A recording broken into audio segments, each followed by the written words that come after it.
নুসরাত হত্যায় মৃত্যুদণ্ডাদেশ পাওয়া ১৬ আসামির ১০ জনই খালাস, বহাল ২ জনের ৪ আসামির যাবজ্জীবন। ঢালাও ফাঁসি দেয়া বিচারকের ক্ষমতা প্রত্যাহার। তিনি যে ধরনের বিচারিক মন অ্যাপ্লাই করতে হয় এই মামলার দণ্ড দেওয়ার ক্ষেত্রে, সেক্ষেত্রে তিনি সেটি করতে ব্যর্থ হয়েছেন বলে আদালত পর্যবেক্ষণে বলেছেন। ওই সিসিটিভি ক্যামেরাটাও সিজ করে নাই। এর ফুটেজটা যদি আদালতের সামনে আসতো, সুনির্দিষ্টভাবে বোঝা যেত কে কাকে কোথায় কি করেছে। সাজা কার্যকরের দাবি পরিবারের। আমরা এর রায়ে আলহামদুলিল্লাহ আলহামদুলিল্লাহ আলহামদুলিল্লাহ আমরা সন্তুষ্ট এর রায়ে, যেটা হত্যা প্রকাশের কিছু আছে। রংপুরে ৪ খুনের রহস্য উদ্ঘাটনের দাবিতে বিক্ষোভ।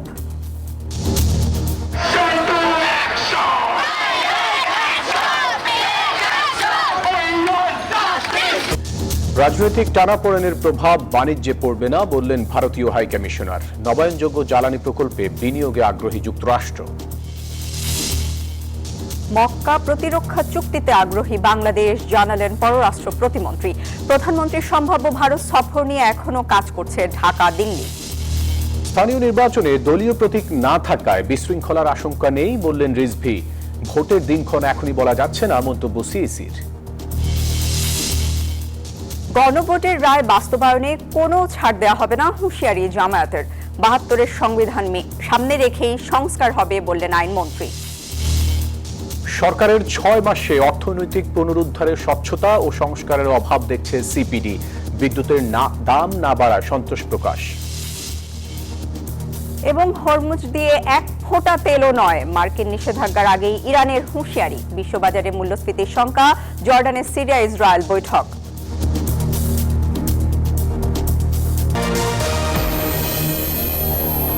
দর্শক, স্বাগত নিউজ 24 সংবাদে। আর পুরো সংবাদে আপনাদের সাথে আছি আমরা দুজন, আমি ফয়সাল মাহমুদ এবং আমি সানজিদা ইসলাম। দর্শক দেখছিলেন বিআরবি কেবলস সংবাদ শিরোনাম। মাদ্রাসা ছাত্রী নুসরাত জাহান রাফি হত্যা মামলায় বিচারিক আদালতে মৃত্যুদণ্ডপ্রাপ্ত ১৬ আসামির মধ্যে মাদ্রাসাটির বরখাস্ত হওয়া অধ্যক্ষ সিরাজউদ্দৌলা সহ ২ জনের মৃত্যুদণ্ড বহাল রেখেছেন হাইকোর্ট।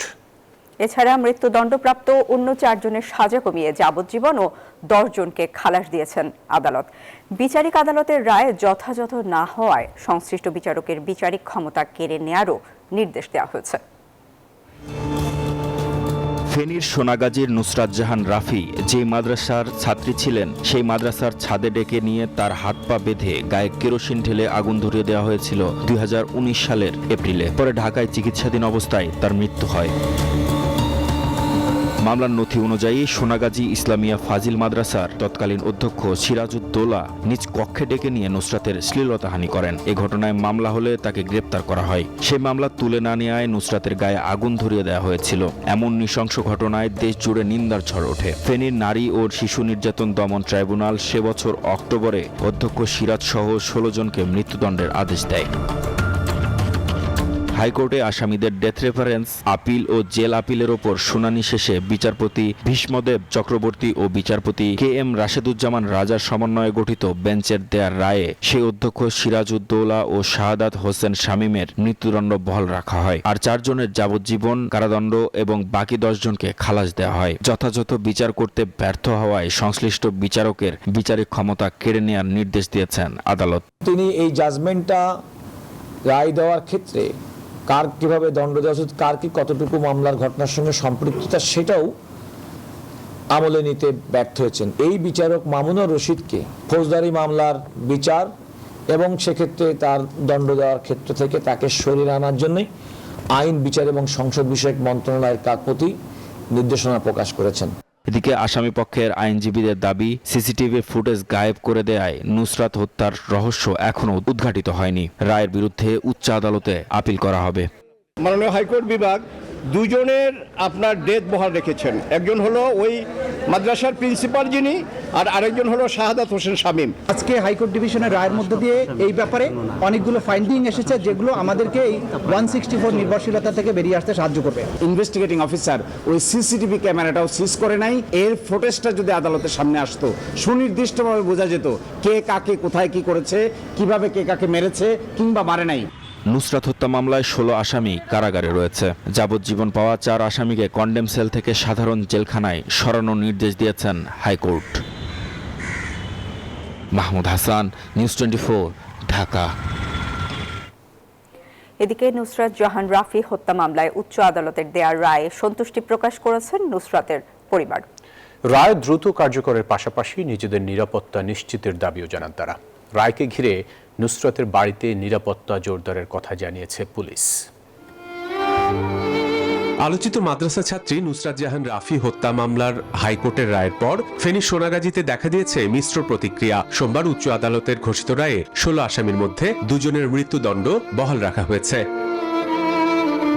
দীর্ঘ 7 বছর পর আলোচিত নুসরাত হত্যার রায় ঘোষণার পর সন্তোষ প্রকাশ করেছেন নুসরাতের মা শিরিন আক্তার। দ্রুত রায় কার্যকরের পাশাপাশি পরিবারের নিরাপত্তা নিয়ে শঙ্কার কথাও জানান তিনি। আলহামদুলিল্লাহ আলহামদুলিল্লাহ আলহামদুলিল্লাহ আমরা জানি আমরা নিয়ে বিচার পাবো, এখন শুধু আমাদের নিরাপত্তার প্রয়োজন। ধন্যবাদ আমার 3টা ছেলের প্রতি যেন খেয়াল রাখে। তবে রায়কে ঘিরে যেন কোনো ধরনের অপ্রীতিকর ঘটনা না ঘটে সেজন্য পুলিশ প্রশাসনের পক্ষ থেকে নুসরাতের গ্রামের বাড়িতে বাড়তি নিরাপত্তা জোরদার করা হয়েছে। যতক্ষণ পর্যন্ত না এখানে কোনো ধরনের বিশৃঙ্খলা, কোনো ধরনের ঝামেলা যাতে না হয়, আমরা সবসময় নিরাপত্তায় আছি, নিরাপত্তায় থাকব। এদিকে নুসরাত হত্যাকাণ্ডের রায় সন্তুষ্ট প্রকাশ করেছেন এলাকাবাসীও। অপরাধীদের দৃষ্টান্তমূলক শাস্তির পাশাপাশি শিক্ষা প্রতিষ্ঠানে নিরাপদ পরিবেশ নিশ্চিত করার দাবিও জানিয়েছেন তারা। এলাকাবাসীর যে প্রত্যাশা ছিল ওই প্রত্যাশা অনুযায়ী আমরা রায় পেয়েছি। এই রায়ে অনেক নিরপরাধ মানুষকে ফাঁসানো হয়েছিল। আজকে আদালতের মাধ্যমে এই ঐতিহাসিক রায়ের মাধ্যমে আমাদের এলাকাবাসীর প্রত্যাশা পূরণ হয়েছে। 2019 সালের 27 মার্চ মাদ্রাসার অধ্যক্ষ সিরাজউদ্দৌলা নিজ কক্ষে ডেকে নিয়ে নুসরাতের শ্লীলতাহানি করেন। পরে মামলা হলে মামলা তুলে না নেয় 6 এপ্রিল মাদ্রাসার ছাদে ডেকে নিয়ে নুসরাতের হাত পা বেঁধে গায়ে কেরোসিন ঢেলে আগুন ধরিয়ে দেওয়া হয়। পরে ঢাকা মেডিকেল কলেজ হাসপাতালের বার্ন ইউনিটে চিকিৎসাধীন অবস্থায় ওই বছরের 10 এপ্রিল নুসরাতের মৃত্যু হয়। Desk report, news 24। রংপুরে একই পরিবারের 4 জনকে হত্যার ঘটনায় পুলিশের দেয়া বক্তব্য নিয়ে অসন্তোষ প্রকাশ করেছেন রংপুর জেলা স্কুলের বর্তমান ও সাবেক শিক্ষার্থীরা। হত্যাকাণ্ডের সুষ্ঠু ও নিরপেক্ষ তদন্তের দাবিতে দ্বিতীয় দিনের মতো শোক র্যালি, মানববন্ধন ও বিক্ষোভ করেছেন স্কুলটির শিক্ষক, শিক্ষার্থী ও স্থানীয় নাগরিক সমাজ। কয়দিন আগেও রংপুর নগরীর মাছপাড়া এলাকার এই বাড়িতে ছিলেন গণপতি চক্রবর্তী ও তার পরিবার। শনিবার রাতে পুলিশ 4 জনের মরদেহ উদ্ধার করলেও এখনো প্রতিবেশীরা ভিড় করছেন বাড়িটির সামনে। ঘটনার পরদিন স্থানীয় মুগ্ধ দাস ও সিদ্ধার্থ দাসকে গ্রেফতার করে পুলিশ। হত্যাকাণ্ডে জড়িত থাকার বিষয়ে আদালতে স্বীকারোক্তিমূলক জবানবন্দিও দিয়েছেন আসামিরা। তবে এ নিয়ে দ্বিমত আছে স্থানীয়দের। আমাদের কাছে যেটি মনে হয়েছে যে আসলে এটা সুপরিকল্পিত একটি হত্যাকাণ্ড। শুধুমাত্র মাদক সেবনের ঘটনাকে কেন্দ্র করে এই হত্যাকাণ্ড সংঘটিত হয়নি। এর নেপথ্যে আরো অনেকেই বা একটা সংঘবদ্ধ প্রভাবশালী ক্ষমতাধর চক্র জড়িত রয়েছে। পুলিশ প্রশাসনের পক্ষ থেকে 2 জনকে গ্রেফতার করে একটা ব্রিফিং দেওয়া হয়েছে, যেটা জনগণ যে ব্রিফিং নিয়ে সন্দেহ প্রকাশ করছে। যে 2 জনকে অ্যারেস্ট করা হয়েছে, সিদ্ধার্থ এবং মুগ্ধ, তাদেরকে বিজ্ঞ আদালতে তারা যে স্বীকারোক্তিমূলক জবানবন্দি দিতে আগ্রহ প্রকাশ করেছিল বা স্বীকার করেছিল আমাদের কাছে। এদিকে ময়নাতদন্ত শেষে চিকিৎসক জানান 4 জনকেই শ্বাসরোধ করে হত্যা করা হয়েছে। কারণ তো স্পষ্ট বলা মুশকিল, এটা সেন্সিটিভ ইস্যু, আমরা যেন সেভাবেই কথা বলি। তবে এটা হত্যাকাণ্ড এটুকু বলা যেতে পারে, ঠিক আছে, এটুকু। আর অন্যান্য বিষয়ে আর আমরা না বলি আর কি। এদিকে পুনরায় তদন্ত করে জড়িতদের বিরুদ্ধে ব্যবস্থা নেয়ার দাবিতে সড়ক অবরোধ করে বিক্ষোভ ও শোক র্যালি করেছেন জেলা স্কুলের শিক্ষার্থীরা। পুলিশ বলছে এই ঘটনায় কেউ জড়িত থাকলে তা খতিয়ে দেখা হচ্ছে। শার্টকাণ্ড আসলে আপনারা যে শার্টটা নিয়ে সন্দেহ প্রকাশ করছেন যে ওই দিন আমি এই শার্টটা পরেছিলাম, এখন আমি এখন ওই শার্টটাই পরে আছি। এটা আপনাদেরকে এখন ওই সময়ে তোলা, আমি যে সময় পিওতে ছিলাম তার ঘন্টাখানেকের মধ্যে তোলা একটা ছবি মেটাডাটা দেখালাম। সেখানে দেখা গেল যে তারা ওই একই শার্ট পরে বসে আছে। সুতরাং এটা বিভ্রান্ত তদন্তকে ভিন্ন খাতে প্রভাবিত করার উদ্দেশ্য নিয়ে কতিপয় কুচক্রী মহল এই বিষয়টা নিয়ে বিভ্রান্তি ছড়াচ্ছে। এটার সাথে এই 4 খুন বা 4 খুনের তদন্ত বা এই যে আটক ব্যক্তিদের 4 হত্যাকাণ্ডের ঘটনায় হতবাক নাগরিক সমাজের প্রতিনিধিরা। রংপুর নগরীর নিরাপত্তা ব্যবস্থা আরও জোরদার করার দাবি তাদের। Desk report, news 24। ষষ্ঠ শ্রেণী থেকে স্নাতক পর্যন্ত মেয়েদের জন্য সার্বজনীন উপবৃত্তি পুনরায় চালুর সম্ভাবনা পর্যালোচনার নির্দেশ দিয়েছেন প্রধানমন্ত্রী তারেক রহমান। দুপুরে সচিবালয়ের মন্ত্রিপরিষদ বিভাগে প্রধানমন্ত্রীর কার্যালয়ে প্রধানমন্ত্রীর শিক্ষা সহায়তা ট্রাস্ট নিয়ে বৈঠকে এই সিদ্ধান্ত দেন তিনি। বৈঠকে প্রধানমন্ত্রীর শিক্ষা সহায়তা ট্রাস্টের চলমান কার্যক্রমের লক্ষ্য ও উদ্দেশ্য এবং শিক্ষার্থীদের শিক্ষা জীবনে আর্থিক সহায়তা প্রদানের মাধ্যমে ঝরে পড়া রোধে ট্রাস্টের ভূমিকা সম্পর্কে প্রধানমন্ত্রীকে অবহিত করা হয়। শিক্ষার্থীদের জন্য সরবরাহ করা খাবার যেন পুষ্টিকর, নিরাপদ ও মানসম্পন্ন হয় সেই বিষয়ে নির্দেশনা দেন প্রধানমন্ত্রী। এছাড়াও খাদ্যের মান নিয়ে আপোষ না করার নির্দেশ দেন তিনি। বাংলাদেশ ভারতের রাজনৈতিক টানাপোড়েনের প্রভাব দুই দেশের বাণিজ্যে পড়বে না। উভয় দেশের স্বার্থে বাণিজ্যিক অর্থনৈতিক সম্পর্ক এগিয়ে যাবে, এমন মন্তব্য করেছেন ভারতীয় হাইকমিশনার। সচিবালয়ে বাণিজ্য মন্ত্রীর সাথে বৈঠকে সকল স্থল বন্দর সচল করতে একমত হয়েছে ঢাকা ও দিল্লি। দুই দেশের বাণিজ্য বাড়াতে টাস্ক ফোর্স গঠনের কথা জানান বাণিজ্য মন্ত্রী। এদিকে স্থানীয় সরকার মন্ত্রীর সাথে বৈঠকে বাংলাদেশের নবায়নযোগ্য জ্বালানিতে বিনিয়োগে আগ্রহের কথা জানায় যুক্তরাষ্ট্র। প্রধানমন্ত্রী তারেক রহমানের ভারত সফর নিয়ে ঢাকা দিল্লির মধ্যে বেশ কিছুদিন ধরে আলোচনা চলছে।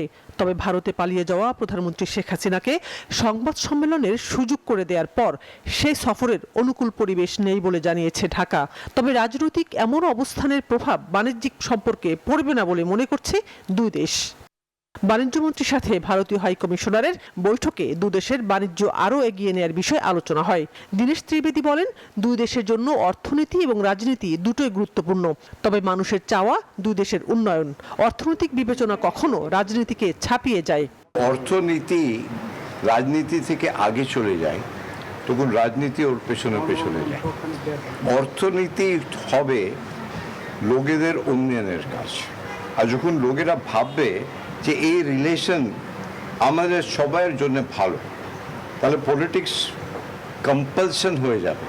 ভারত বাংলাদেশের মধ্যে প্রায় 13 বিলিয়ন ডলারের দ্বিপক্ষীয় বাণিজ্য আছে জানিয়ে বাণিজ্যমন্ত্রী বলেন, বাণিজ্যিক এই সম্পর্ক এগিয়ে নেওয়ার যেসব সুযোগ রয়েছে তা নিয়ে আলোচনা হয়েছে। ইন্ডিয়ার সাথে আমাদের দ্বিপক্ষীয় বাণিজ্য আমাদের বাণিজ্যিক অংশীদারদের মধ্যে দ্বিতীয় বৃহত্তম। উন্নয়নের সুযোগ যে সমস্ত জায়গায় আছে সেগুলি নিয়েও সময় সময় আলোচনা প্রয়োজন, সেই আলোচনা হয়েছে। বাংলাদেশ ভারত বাণিজ্যিক সম্পর্ক এগিয়ে নিয়ে যাওয়ার ব্যাপারে আলোচনা হয়েছে এবং আমার বিশ্বাস আমাদের হাইকমিশনার মহোদয় তার উদ্যোগে এবং তার অবস্থানকালে দুই দেশের সম্পর্ক উত্তরোত্তর বৃদ্ধি পাবে। এর আগে সচিবালয়ে স্থানীয় সরকার মন্ত্রীর সাথে বৈঠক করেন যুক্তরাষ্ট্রের রাষ্ট্রদূত ব্রেন্ট টি ক্রিস্টেনসেন। তার দেশ বাংলাদেশের নবায়নযোগ্য জ্বালানিতে বিনিয়োগে আগ্রহী বলে জানান তিনি। বৈঠক শেষে ব্রিফিংয়ে একথা জানান স্থানীয় সরকার প্রতিমন্ত্রী। Water supply, waste management, renewable energy, এই বিষয়গুলোতে আমরা নোটিশ করেছি যে তারা ইনভেস্ট করতে পারে পিপিপি মডেলে, পাবলিক পার্টনারশিপ মডেলে। তো সেই বিষয়গুলো উনি বললো যে আমরা অফিসিয়ালি নোটিশ করব, আলোচনা করব। মূলত ছিল এটা সৌজন্য সাক্ষাৎ, এর ফাঁকে আমাদের পলিসি, সরকারের পলিসি নিয়ে আলোচনা হয়েছে। তিনি আরও জানান, বিএনপি সরকারের নীতি এবং নির্বাচনী ইশতেহার পূরণে যুক্তরাষ্ট্র পাশে থাকবে বলে আশ্বাস পাওয়া গেছে। শাহনাজ ইয়াসমিন, নিউজ 24, ঢাকা। মক্কা প্রতিরক্ষা চুক্তিতে বাংলাদেশ আগ্রহ প্রকাশ করেছে বলে জানিয়েছেন পররাষ্ট্র প্রতিমন্ত্রী হুমায়ুন কবির। বিকেলে পররাষ্ট্র মন্ত্রণালয়ের সাংবাদিকদের তিনি এই কথা জানান। প্রধানমন্ত্রীর সম্ভাব্য ভারত সফর নিয়ে কাজ করছে ঢাকা দিল্লি। দুই দেশের সুবিধা মতো সময়ে সফরের দিনক্ষণ চূড়ান্ত হবে।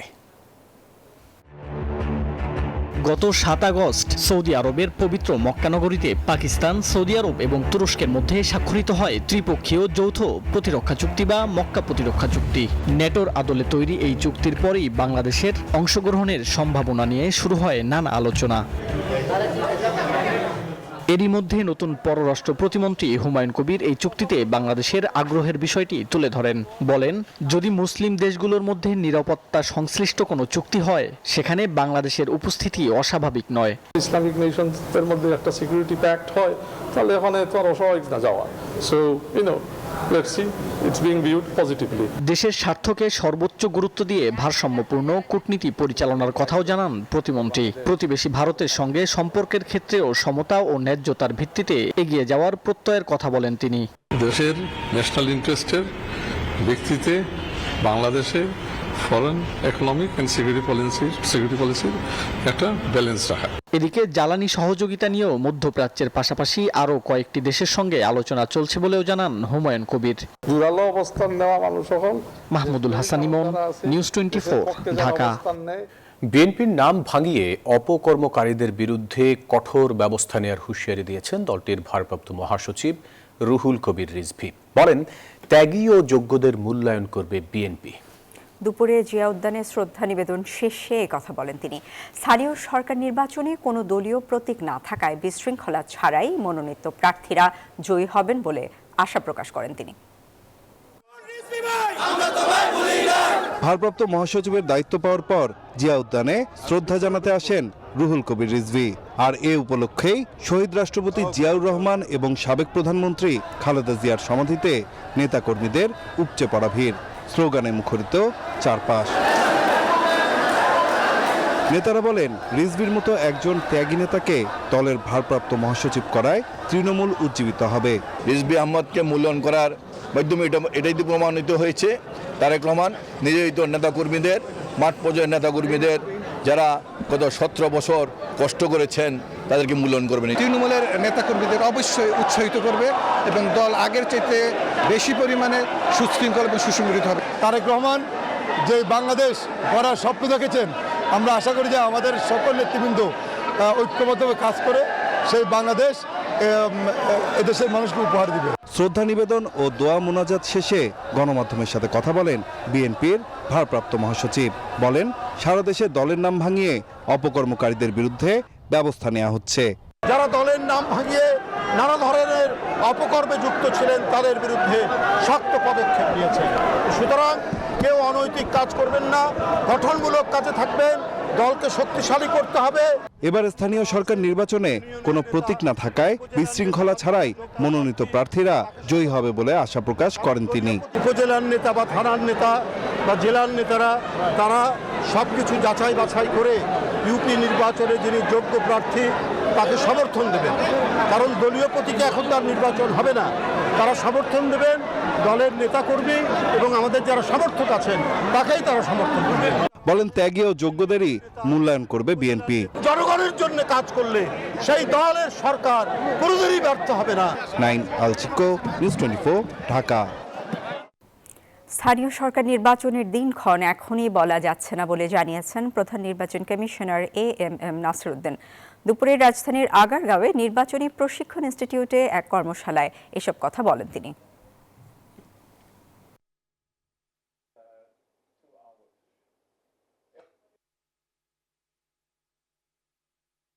দিনক্ষণ এখন বলা যাবে না, বললে তো লাভ নাই, শুধু শুধু বলে দিনক্ষণ। এটা অনেক ফ্যাক্টরের উপর নির্ভর করে। আমাদের কিছু আইন কানুনের আমরা সংশোধন করতেছি, বিধিবিধান সংশোধন করতেছি, এটা একটা সময় লাগবে। শুধু আমার ইলেকশন কমিশনের একার প্রস্তুতি না, এই সমস্ত বাহিনী যারা ইলেকশনে কাজ করবে তাদের প্রস্তুতি তো দরকার আছে, তাই না? তারা এই প্রস্তুতি দরকার হবে। যথাসম্ভব আমরা সবকিছু বিবেচনায় নিয়ে একটা অ্যাপ্রুভেড টাইমে যাতে আমরা শুরু করতে পারি সেভাবে আমরা ব্যবস্থা। রাষ্ট্রপতি মির্জা ফখরুল ইসলাম আলমগীরের সঙ্গে সাক্ষাৎ করেছেন ঢাকায় নিযুক্ত সৌদি আরবের রাষ্ট্রদূত ডক্টর আবদুল্লাহ জাফর H বিন আবিয়া। দুপুরে সৌদি রাষ্ট্রদূত বঙ্গভবনে রাষ্ট্রপতির সঙ্গে সাক্ষাৎকালে সৌদি বাদশাহ সালমান বিন আব্দুল আজিজ ও ক্রাউন প্রিন্স মোহাম্মদ বিন সালমানের পক্ষ থেকে মির্জা ফখরুল ইসলাম আলমগীরকে রাষ্ট্রপতি হিসেবে দায়িত্ব গ্রহণের জন্য অভিনন্দন জানান। সৌদি রাষ্ট্রদূতকে স্বাগত জানিয়ে বর্তমান বৈশ্বিক জ্বালানি সংকট পরিস্থিতিতে সৌদি আরবকে বাংলাদেশের পাশে থেকে সহযোগিতার আহ্বান জানান রাষ্ট্রপতি। এদিন রাষ্ট্রপতির সঙ্গে সৌজন্য সাক্ষাৎ করেছেন প্রধান বিচারপতি জুবায়ের রহমান চৌধুরী। এ সময় সুপ্রিম কোর্ট সহ দেশের বিচার বিভাগের সামগ্রিক কার্যক্রম তুলে ধরেন প্রধান বিচারপতি।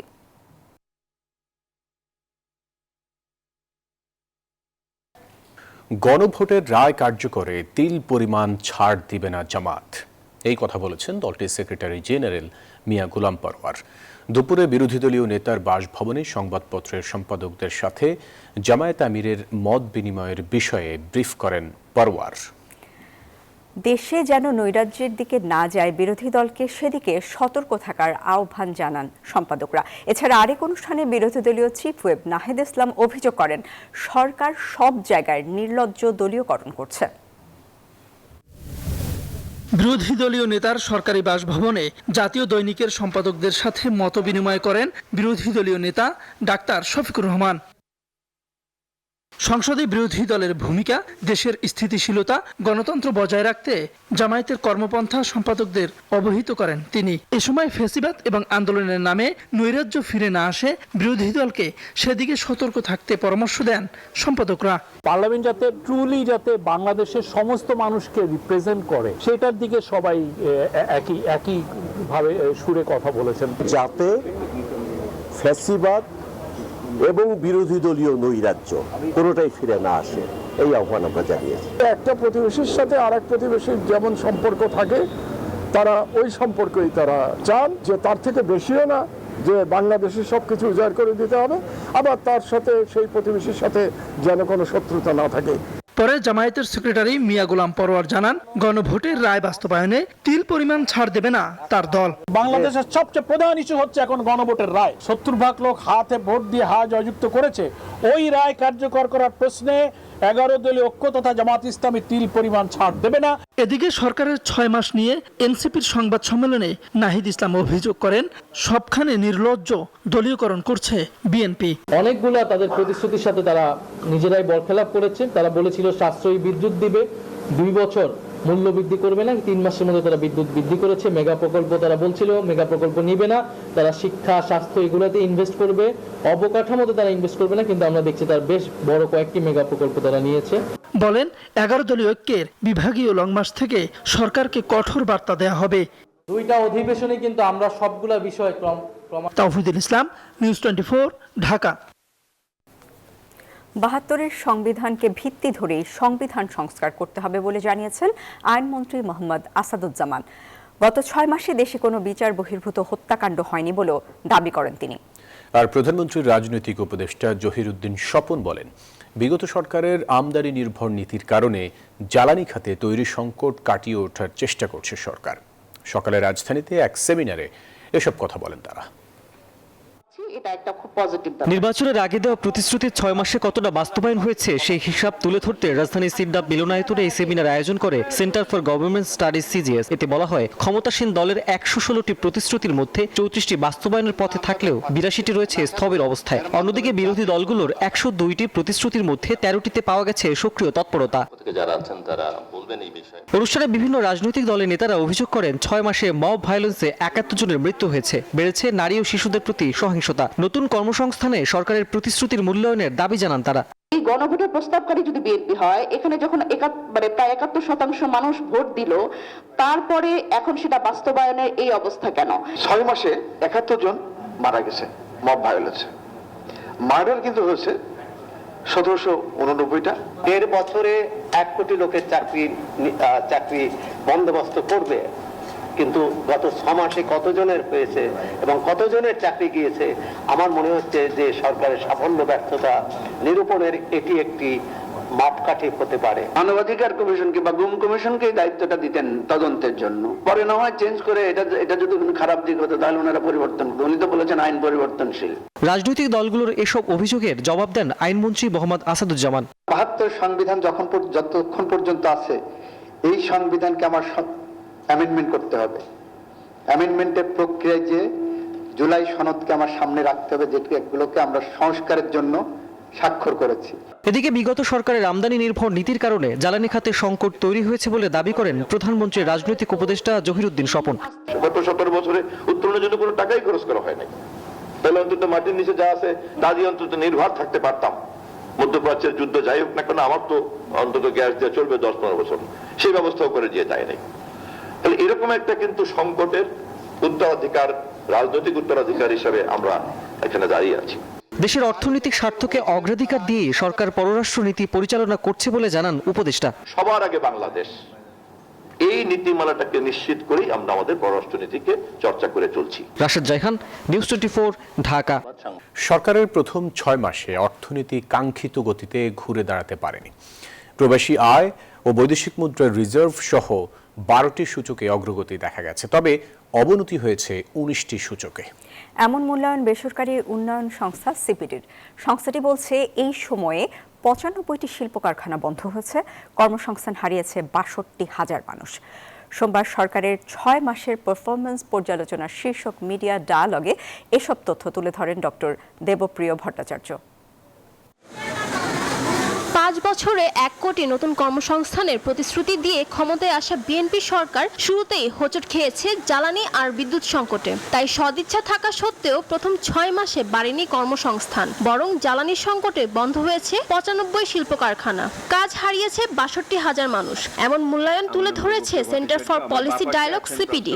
ভোলাতে গ্যাস থাকার পরেও সেগুলোকে নিয়ে আসার ক্ষেত্রে সঞ্চালন ইত্যাদির বিষয়ে আমাদের উদ্বেগ রয়ে গেছে। ও কলকারখানা এবং গার্হস্থ্য জীবনে আসছে, এটা আমরা দেখতে পাচ্ছি।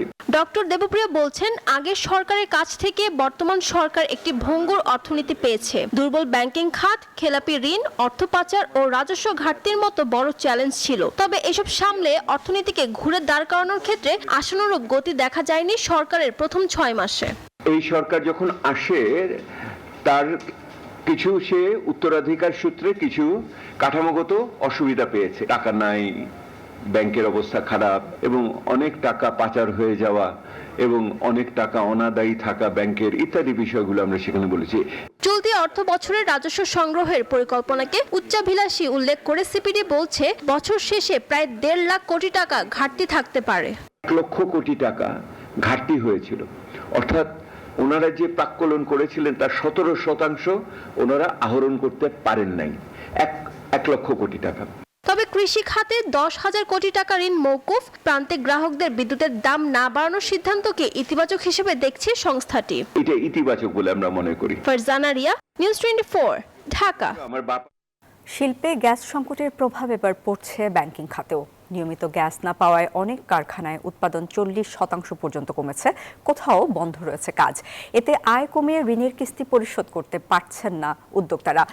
মাত্র 1% ডাউন পেমেন্টে ঋণ পুনঃতফসিলের সুযোগ থাকলেও নগদ অর্থের অভাবে অনেকে সেটিও নিতে পারছেন না। ফলে ব্যাংক খাতে খেলাপি ঋণ আরও বাড়ার আশঙ্কা তৈরি হয়েছে। আবি আব্দুল্লাহ জানাচ্ছেন বিস্তারিত। গেল কয়েক মাস ধরে চলা জ্বালানি খরায় সবচেয়ে বেশি ক্ষতিগ্রস্ত রপ্তানিমুখী পোশাক, সিরামিক ও ইস্পাত শিল্প। পর্যাপ্ত গ্যাস না মেলায় কারখানাগুলোর উৎপাদন ক্ষমতা কমে ঠেকেছে অর্ধেকে। জ্বালানি সংকটে সময় মতো অর্ডার দিতে পারছে না অনেক কারখানা। উৎপাদন বন্ধ রেখে কর্মীদের ছুটিতে রাখছে কিছু প্রতিষ্ঠান। তথ্য বলছে এতে ক্ষতি হচ্ছে প্রতিদিন প্রায় 2,000 কোটি টাকা।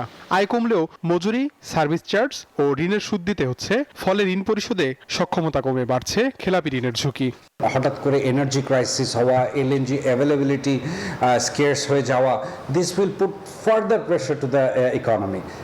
আরও লোক কর্মসংস্থান হারাবেন, আরও লোক বিজনেসম্যানরা কিন্তু আরও ব্যাংকে ডিফল্টেড হয়ে যাবে। সবচেয়ে বড় সমস্যা এই মুহূর্তে হলো জ্বালানি।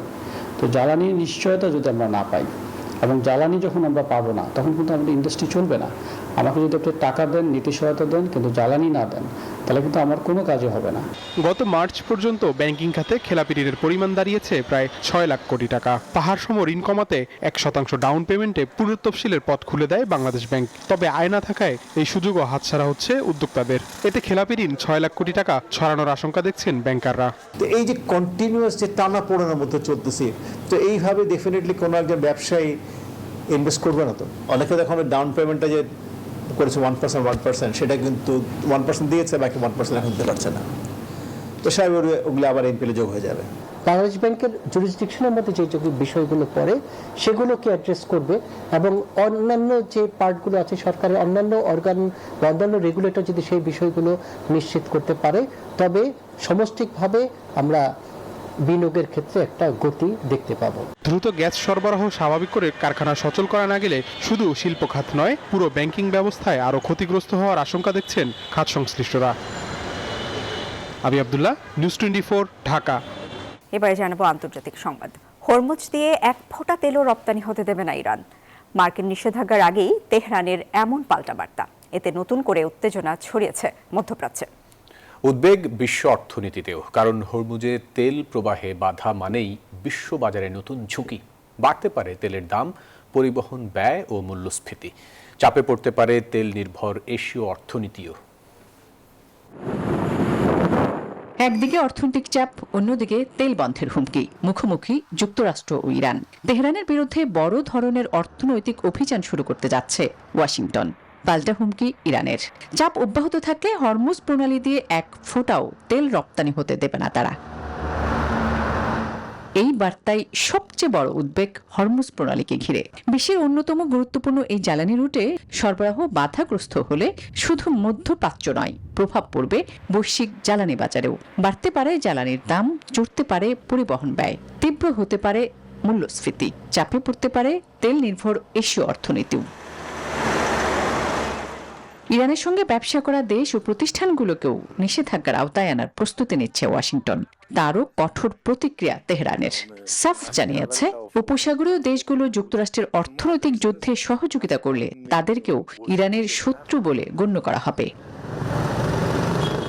এমন উত্তপ্ত পরিস্থিতিতে তেহরানে পাকিস্তানের সেনাপ্রধান আসিম মনির যুক্তরাষ্ট্র ইরান সংঘাত থামিয়ে ফের আলোচনার টেবিলে বসাতে ইসলামাবাদের মধ্যস্থতার উদ্যোগ কতটা সফল হয়, নজর সেদিকেই। আসমা তুলি, নিউজ 24। যুক্তরাষ্ট্রের মধ্যস্থতায় জর্ডানে বৈঠক করল ইসরায়েল ও সিরিয়ার প্রতিনিধি দল। আলোচনায় সিরিয়ার সাধারণ ও সামরিক গোয়েন্দা সংস্থার প্রধানরা উপস্থিত ছিলেন, যেখানে দুই দেশের মধ্যে নিরাপত্তা চুক্তির সম্ভাবনা নিয়ে আলোচনা হয়েছে। এই চুক্তি ভবিষ্যতে আরও বিস্তৃত সমঝোতার ভিত্তি তৈরি করতে পারে বলে ধারণা করা হচ্ছে। সিরীয় সূত্র জানায়, ইসরায়েলের হামলা ও গ্রেপ্তার বন্ধে কার্যকর ব্যবস্থা নেওয়া এবং আলোচনার আবার শুরুর বিষয়টি বৈঠকে গুরুত্ব পায়। দর্শক, এই ছিল নিউজ 24 সংবাদে। সাথে থাকায় ধন্যবাদ সবাইকে।